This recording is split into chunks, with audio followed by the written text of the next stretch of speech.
wabarakatuh. Alhamdulillahirabbil alamin. Alhamdulillahilladzi anzala 'ala 'abdihil kitaba wa lam yaj'al lahu 'iwajan qayyiman. Asyhadu an la ilaha illallah wahdahu la syarika lahu wa asyhadu anna Muhammadan 'abduhu wa rasuluh. Allahumma shalli 'ala Muhammad wa 'ala ali Muhammad. Hadirin jamaah salat subuh yang dirahmati Allah, puji serta syukur marilah kita panjatkan kehadirat Allah Subhanahu wa taala. Alhamdulillah atas segala limpahan rahmat dan karunia-Nya pada pagi hari ini kita dapat bersama-sama hadir untuk melaksanakan ibadah salat subuh. Salawat serta salam semoga dilimpahkan kepada Nabi kita Nabi Muhammad sallallahu alaihi wasallam.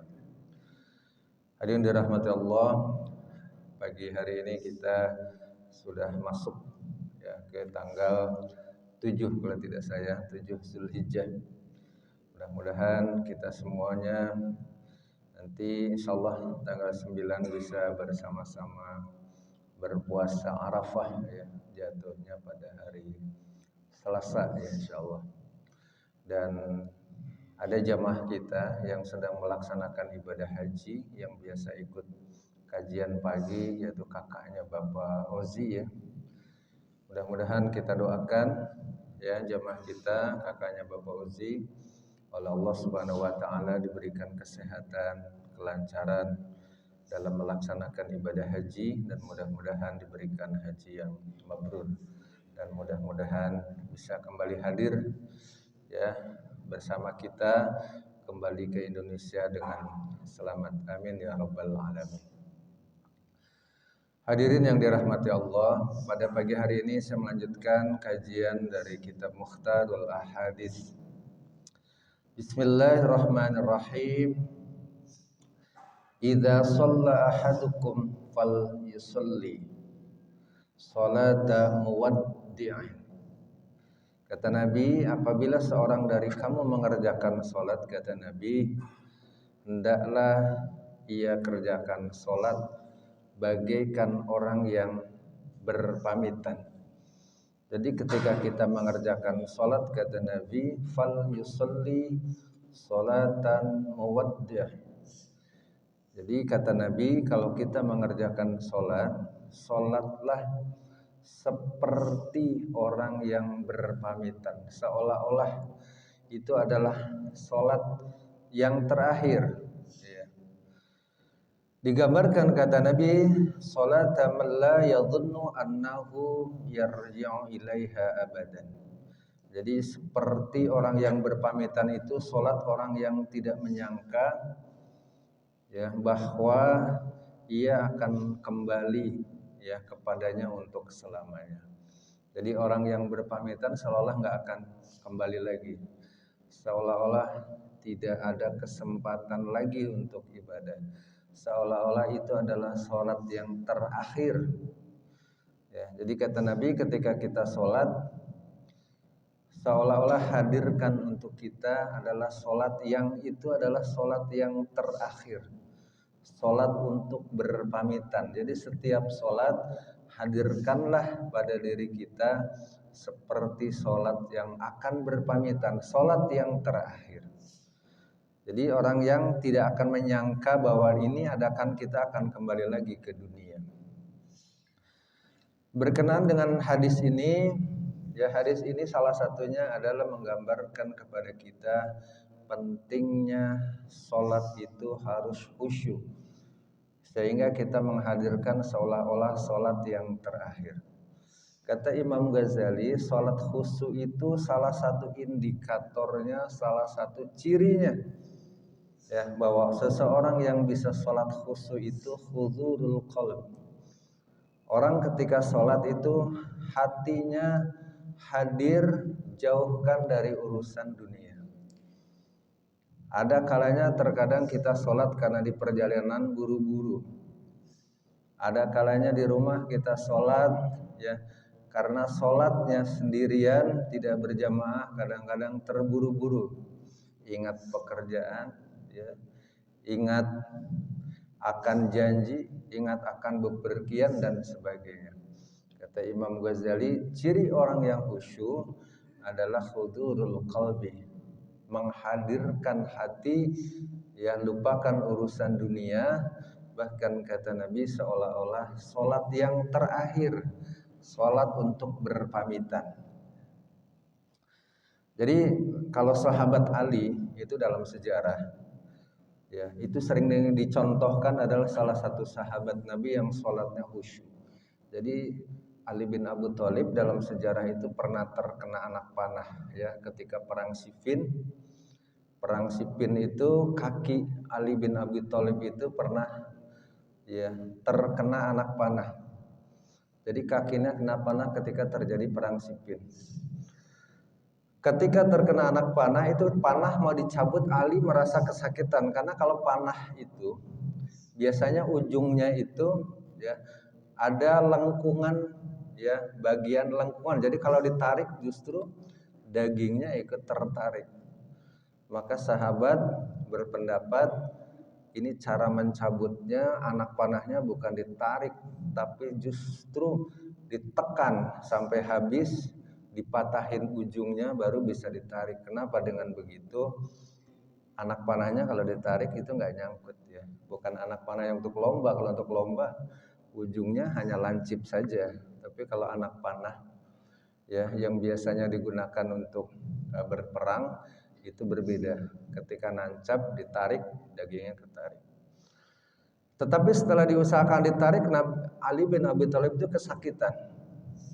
Maka akhirnya para sahabat berpendapat sahabat Ali salah satu sahabat yang kalau sholat itu khusyuk. Kalau sholat itu luar biasa khusyuk, sehingga paling tepat salah satunya dicabut ketika Ali bin Thalib itu sedang sholat. Dalam sejarah Ali bin Abi Thalib ya ketika terkena anak panah ya ketika perang Siffin dicabut pada saat sholat. Dicabut dan Ali melaksanakan sholat sampai selesai. Begitu selesai sholat, Ali bin Abi Thalib ya merasa heran kok sakitnya hilang. Ternyata anak panahnya itu udah dicabut pada saat sholat. Sampai khusyuknya Ali bin Abi Thalib ya dicabut anak panah tidak terasa. Itu digambarkan sholat yang khusyuk ya, sampai melupakan urusan dunia. Sampai ketika dicabut anak panah pun tidak terasa ya. Jadi kalau kita sudah sampai ke derajat itu ya itu sudah luar biasa. Hadirin dirahmati Allah ya, jadi dalam hadis ini begitu pentingnya kita menghadirkan hati supaya ketika kita sholat luar biasa bisa melaksanakan khusyuknya, melaksanakan ibadah sholat. Di dalam Al-Quran ada surah Al-Baqarah 45. Ini ada ayat yang hampir sama. Jadi surat Al-Baqarah itu wasta'inu bis-sabri was-shalah innallaha wasta'inu bis-sabri was-shalah innallaha. Ada yang ingat? Saya lupa karena hampir sama dengan 143 ya. Walaupun 143 ya ayyuhalladzina amanu ista'inu bis-sabri was-shalah innallaha ma'as sabirin. Ya, kalau 45 ya wasta'inu bis-sabri was-shalah. Saya lupa nih ujungnya. Ada yang ingat mungkin? Ujungnya tuh bersama orang-orang yang khusyuk ya. Nanti kita buka lagi ya. Jadi ada ayat yang hampir sama wasta'inu bis-sabri was-shalah. Saya lupa ujungnya. Kalau yang 143 ya ayyuhalladzina amanu ista'inu bis-sabri was-shalah innallaha ma'as sabirin.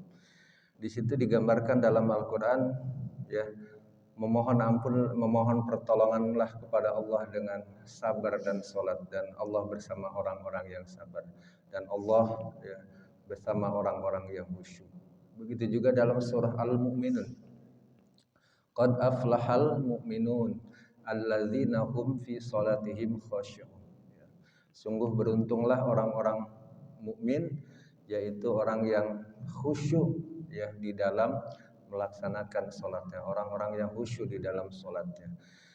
Jadi orang-orang yang khusyuk digambarkan dalam surah Al-Mu'minun itu orang yang beruntung. Orang yang beruntung itu kata ya ulama adalah orang yang mendapatkan keistimewaan, keuntungan baik di dunia ataupun di akhirat.